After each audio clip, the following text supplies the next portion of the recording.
चाहता हूं कि आप हेमंत को स्नेह के साथ सुने, जोरदार तालियों के साथ आप उसका स्वागत करें।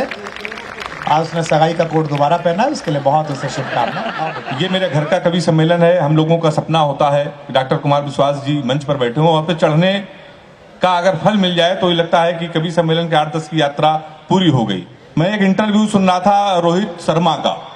वो कह रहे थे कि जब से हमारी बेटी पैदा हुई है उसके बाद हमने पीछे मुड़ के नहीं देखा। 10, 12, 15 शतक उन्होंने मारे। बेटियां निश्चित रूप से बहुत ही सौभाग्यशाली होती हैं। मेरे बेटी कोई नहीं है, मेरे 2 बेटे हैं। दादा मैं आपको बता रहा हूं वो भी बहुत ही सौभाग्यशाली और बहुत लकी है मेरे लिए। मेरा एक बेटा 6 साल का है, एक बेटा मेरा 6 महीने का है। जब मेरा 6 साल वाला बेटा पैदा हुआ, बड़ा बेटा जब पैदा हुआ तो इतना लकी मेरे लिए है कि मैंने एक छोटा सा मकान खरीदा, छोटी सी गाड़ी खरीदी, एक स्कूटी खरीदी। जब दूसरा वाला बेटा पैदा हुआ जो इस समय 6 महीने का, वो उससे ज्यादा लकी है। जब वो मेरा छोटा वाला लड़का पैदा हुआ उसके बाद हमारी शादी भी हो गई। बहुत अच्छे। उससे ज्यादा लकी क्या हो सकता है? एक बार ताली बजा दीजिए तो मैं शुरू हो जाऊं। मैं आपके अपने घर का हूं। मुझे जमाने की सबसे बड़ी जिम्मेदारी आपकी है। कानपुर में एक स्कूल में पढ़ाता हूं। कोई हास्य कवि का टीचर हो जाए तो बच्चे का भविष्य आप समझ सकते हैं। हमने अपने स्कूल के एक बच्चे से पूछ लिया, हमने कहा बेटा ये बताओ 1 किलो रुई और 1 किलो लोहा दोनों में भारी क्या होगा? उसने कहा मास्टर साहब लोहा भारी होगा। मैंने कहा बेवकूफ, मैं जो तुमसे कह रहा हूं कि 1 किलो रुई 1 किलो लोहा, जब दोनों 1 किलो है, रुई भी 1 किलो है, लोहा भी 1 किलो है, तो लोहा कैसे भारी होगा? इसका जवाब सुनिएगा। उसने कहा मास्टर साहब आप हमको 1 किलो रुई फेंक के मारिए। हम आपको 1 किलो लोहा फेंक के मारते हैं।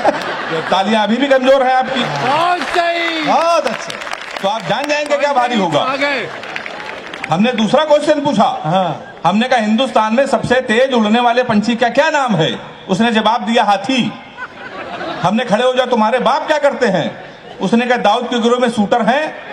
हमने कहा बैठ जाओ, हाथी सही जवाब। बहुत तो मास्टर भी बड़े होशियार होते हैं आजकल के। मैं आपको बता दूं हमारे प्रधानमंत्री जी ने पूरे हिंदुस्तान में सफाई अभियान छेड़ रखा है। सफाई अभियान की शुरुआत हमारे कानपुर में भी हुई।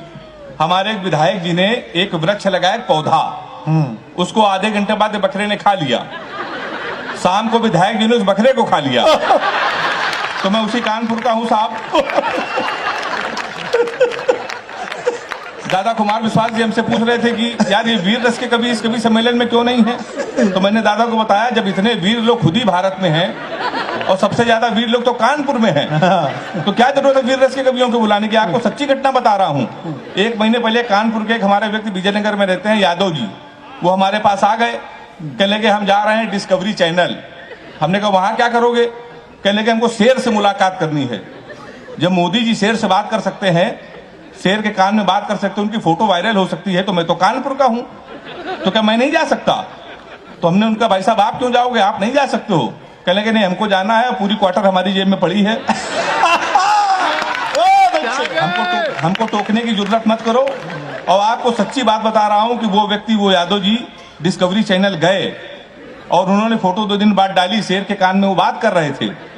सही बता रहा हूं, बिल्कुल सच्ची घटना। 15 मार्च को उनकी याद में कवि सम्मेलन है। कुमार भैया संचालक। ताली अभी भी कमजोर है आपकी। तो इतने वीर लोग हैं कानपुर में। अभी हमारे कश्मीर मुद्दे की बात चल रही थी, तो ट्रंप ने कहा इसमें मध्यस्थता करेंगे।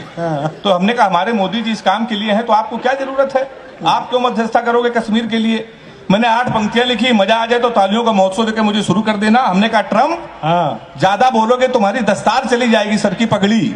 हमने कहा ट्रंप ज्यादा बोलोगे तुम्हारी दस्तार चली जाएगी, गोली चली इधर तो उस पार चली जाएगी। हमारे घर के मसले में तुम अम्मा ना बनो, अमित शाह को भेजेंगे तुम्हारी सरकार चली जाएगी।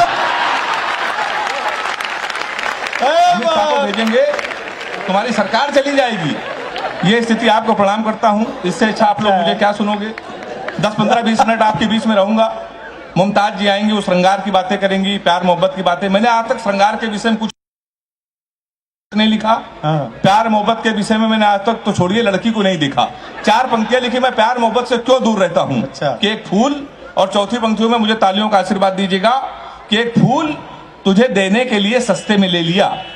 एक फूल तुझे देने के लिए सस्ते में ले लिया, देखे ना कोई इसलिए बस्ते में ले लिया, फूल तुझे देने को निकले थे जाने मन, पर बजरंग दल वालों ने उसे रास्ते में ले लिया। तो मैं बहुत देता हूँ सही बता रहा हूँ आपको। ब्रिगेडियर सर बैठे हैं, बिल्कुल मैं सही बता रहा हूँ। मैंने आज तक प्यार मोहब्बत कभी नहीं किया। अच्छा प्यार मोहब्बत छोड़िए, हमने किसी लड़की का आज तक गौर से देखा तक नहीं। अच्छा लड़कियों की बीमारी होती है, बीमारी सही हो तो नौजवान हाथ उठा के मेरा समर्थन करना। लड़कियों की बीमारी होती है, किसी लड़की का आप गौर से देख लो तो कहेंगी देखो कैसे कुत्ते की तरह देख रहा है, ना देखो तो कहेंगी कुत्ता देख भी नहीं रहा है। तो मैं साहब बहुत दूर रहता हूँ प्यार मोहब्बत से। अच्छा प्यार मोहब्बत तो छोड़िए, हम लोग तो हाथ से कभी हम लोगों को सीरियस नहीं लेता।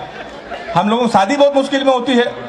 हमारे तमाम रिश्ते आए, पता चला लड़का हाथ से कभी रिश्ते वहीं से लौट गए, कोई सीरियस लेता ही नहीं है। एक रिश्ता हमारे आया, लड़की की माँ ने हमारी माँ से पूछा लड़का क्या करता है। हमारी माँ ने कहा कवि है। बोले उनके पिताजी क्या करते हैं। बोले वो भी कवि। बोले उनके पिताजी। बोले वो भी कवि। बोली क्या घर में कोई इंसान नहीं है। रिश्ता लौट गया। एक महीने बाद फिर एक रिश्ता आया, फिर लड़की के माँ ने पूछा लड़का क्या करता। हमारी माँ ने कहा कवि। उन्होंने कहा शादी मंजूर। अच्छा कवि के नाम से कई रिश्ते लौट गए थे, हमारी माँ ने कहा मंजूर क्यों। वो बोली जोड़ी बहुत अच्छी रहेगी, आपका लड़का कवि, हमारी लड़की पागल है। तो तमाम रिश्ते हमारे लौट गए। लेकिन आपको बता दूं, तुम्हारे भैया एक दिन हमारी शादी तय हो गई थी। अच्छा। आज के 10 साल पहले। लेकिन हो नहीं पाई थी उस समय। हमारी जब शादी तय हुई तो हमारे पिताजी ने कहा बेटा कि लड़की हमने पसंद कर ली है, हमको और तुमको साथ में चलना है लड़की को देखने। तो हमने कहा पिताजी ठीक है, शादी वैसे भी नहीं हो रही, आप चलिए लड़की को देख लीजिए। फिर उनका अचानक फोन आया कि बेटा हमको ऑफिस में काम आ गया है, तुम अकेले जाओ लड़की को देखाओ। अच्छा और पहली बार जा रहे हो, खाली हाथ मत जाना, कुछ लेके चले जाना। तो हम कानपुर के, हम कट्टा लेके पहुंच गए। 2.5 साल बाद हमारी जमानत हुई। बहुत अच्छे, अब क्या ले जा सकते हैं। तो उसके बाद फिर एक हमारा रिश्ता आया। इस बार लड़की के पिताजी आए, कहने लगे तुमसे 2-3 क्वेश्चन पूछेंगे। लड़कों का आजकल इंटरव्यू ले, जब हमने पूछे कहने लगे कि तुम पढ़े लिखे कितना हो। हमने कहा अंग्रेजी से मैं क्या है। कहने लगे 2-3 क्वेश्चन पूछेंगे, बता दिया तो शादी फाइनली परमानेंट कैंसिल। हमने कहा पूछिए कि कितना पढ़े लिखे। हमने कहा अंग्रेजी से मैं क्या। बोले अंग्रेजी आती है। मैंने कहा बिल्कुल आती है। बोले अंग्रेजी बोल लेते हो। मैंने कहा बोल लेता हूँ। बोले ABCD आती है। अब मैं अंग्रेजी का टीचर, हमसे पूछ रहे ABCD आती है। हमने कहा आती है। कह रहे हैं आती है तो छोटी ABCD सुनाओ। कहाँ सुनाते हम छोटी ABCD। कहने के तुम अंग्रेजी फेल। गणित आती है। हमने कहा आती है। कहने के 41 का पाड़ा सुनाओ। 41 हम उसमें ही फेल। कहने के आखिरी क्वेश्चन पूछ रहे हैं, बता दिया तो फाइनली परमानेंट कैंसिल। हमने कहा पूछिए। कहने के हिंदुस्तान में सबसे बड़ा कांड क्या हुआ। हमने कहा जलियांवाला बाग। बोले वेरी गुड, ये कब हुआ था। हमने कहा 1919 में। बोले इसमें हुआ क्या था। हमने कहा अंग्रेजों ने हमारे कई 1000 आदमियों को मार दिया था। हमसे कहने लगे सबके नामों पते बताओ। तो हमारी वो शादी भी कैंसिल। उसके बाद हमारी शादी होने की उम्मीद हुई। एक लड़की हमको मोहल्ले में पसंद थी, तो हम उसके घर चले गए। हमने उनके पिताजी से कहा कि आपकी लड़की पसंद है, हमको शादी करनी है, हम इससे प्यार करते हैं। तो कहने लगे प्यार तो इससे सारा मोहल्ला करता है, सारे मोहल्ले की शादी इससे कर दें। तो हमारी वो शादी भी कैंसिल। फिर एक दिन हमारी शादी हो गई। बिल्कुल आपको सच्ची घटना बता रहा हूँ, भारत और पाकिस्तान का मैच था क्रिकेट का। अच्छा पूरा हिंदुस्तान मैच देख रहा था, हमारी शादी थी। हमने पिताजी से कहा आज के दिन शादी न करिए, पूरा देश मैच देख रहा, हमारी आप शादी कर रहे हो। नहीं माने, कर दी। भारत और पाकिस्तान का मैच, हमारी शादी। हमारे कुछ कानपुर के दोस्त हमारी बारात में डांस कर रहे थे, कान में मोबाइल लगा के भारत पाकिस्तान सेमीफाइनल मैच की कमेंट्री भी सुन रहे थे। दोनों काम एक साथ कर रहे, बारात में डांस कर रहे, कान में मोबाइल लगा कमेंट्री सुन रहे। हम दूल्हे के बेस में सजे थे, घोड़ी के ऊपर बैठे थे। जैसे बारात घर पहुंचने वाले थे, एक लड़का घूम के हमारी तरफ चिल्लाया, बोला छक्का। हम डर गए भाई साहब। हमने कहा कहां छक्का। कहने लगा विराट कोहली ने मारा है। तो हमने कहा कोहली ने मारा तो हमारी तरफ क्यों देख रहे हो। शादी के पहले दिन छक्का कह रहा और देख के हमको। हमने कहा अब की मारे तो हमारी तरफ ना देखना। पता चला 2 मिनट में इंडिया मैच जीत गई। किसी ने खुशी के मारे घोड़ी के नीचे सुतली बम रख दिया। बम फटा तो घोड़ी भागने लगी, हम भी भागने लगे। हमने चलती घोड़ी से पिताजी को फोन मिलाया। हमसे बोले कहाँ हो बेटा। हमने कहा पिताजी हम भाग रहे हैं। बोले किसके साथ। ताली तो आप लोग ऐसे बजा रहे इसमें बारात आए थे। हमने कहा घोड़ी के साथ। बोले बे शर्म नहीं आती, भागना तो किसी लड़की के साथ भाग जाते। हमने कहा पिताजी वो बहक गई थी।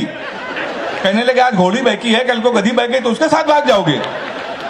उन्होंने मोबाइल बंद कर लिया। 1 हफ्ते लगातार हम भागते रहे। 1 हफ्ते बाद हमको होश आया तो हमने अपने आप को जंगल में पाया। वहां 4-5 आदमी खड़े थे। हमने कहा कानपुर का पता बता दो ना, बीबी को विदा कराना है। तो उन्होंने कहा देखो ऐसा है, हमारे यहाँ रामलीला का पाठ चल रहा है, ये राम है, ये लक्ष्मण है, सूप नखा का रोल जिसे करना था नहीं आया, तुम सूप नखा का रोल कर लो। हमने कहा इसमें क्या करना पड़ेगा? बोला नाक कटवानी पड़ेगी। हमने कहा वो तो कट चुकी है। हमने उनकी बात मान ली, रात भर सूप नखा का रोल किया। सुबह 4 बजे हमारी आंख खुली, हमारे असली कपड़े गायब, वहां के आदमी गायब, सूप नखा के ड्रेस में पैदल पैदल हम अपने घर पे। हमारे पिताजी छज्जे के ऊपर खड़े थे। हमने कहा पिताजी पहचाना? उन्होंने हमारी मां से कहा इसको कटोरा आटा दे दो। हमारे पिताजी नहीं पहचान पाए। हमने कहा आपके पुत्र हैं? बोले बेवकूफ मत बोलो, हमारे 2 ही पुत्र हैं, एक इंजीनियर, एक नाक कटवा के घोड़ी के साथ भाग गया है। हम ससुराल गए तो हमारे साले ने भगा दिया। हमारे घर के सामने पुलिस थाना, पुलिस को हमारी जरूरत कब पड़ जाए इसलिए हमने घर थाने के सामने ले लिया। तो हम थाने गए तो एसपी साहब बैठे थे। हमने कहा हमारे साले खिलाफ FIR लिख लीजिए। कहने तुम ही हेमंत पांडे हो? हमने कहा कहने के तुम्हारे ना पहले से FIR है घोड़ी के अपहरण की। तुमको 2 दिन का समय दे रहे हैं, घोड़ी नहीं तो तुम जेल चले जाओगे। उत्तर प्रदेश का बड़ा व्यंग एक टिप्पणी में कर रहा हूं, टिप्पणी समझ में आ जाए तो हाथ उठा के मेरा समर्थन करना। हमने उनके पैर छू, हमने कहा घोड़ी ढूंढ लाइए। कहेंगे पुलिस का काम है घोड़ी ढूंढना। हमने कहा ढूंढ लाइए। कह पुलिस के इतने बड़े अधिकारी घोड़ी ढूंढ लाए। हमने कहा एसपी साहब भैंस तो आप ढूंढ लाए थे। आए हाय वाह, क्या बात है हेमंत, बहुत अच्छे जीते रहिए, वाह। व्यंग्य पे आपने तालियां बजाई। एक अंतिम कविता हम लोग, ये कवि सम्मेलन एक शाम डॉक्टर कुमार विश्वास जी के नाम है।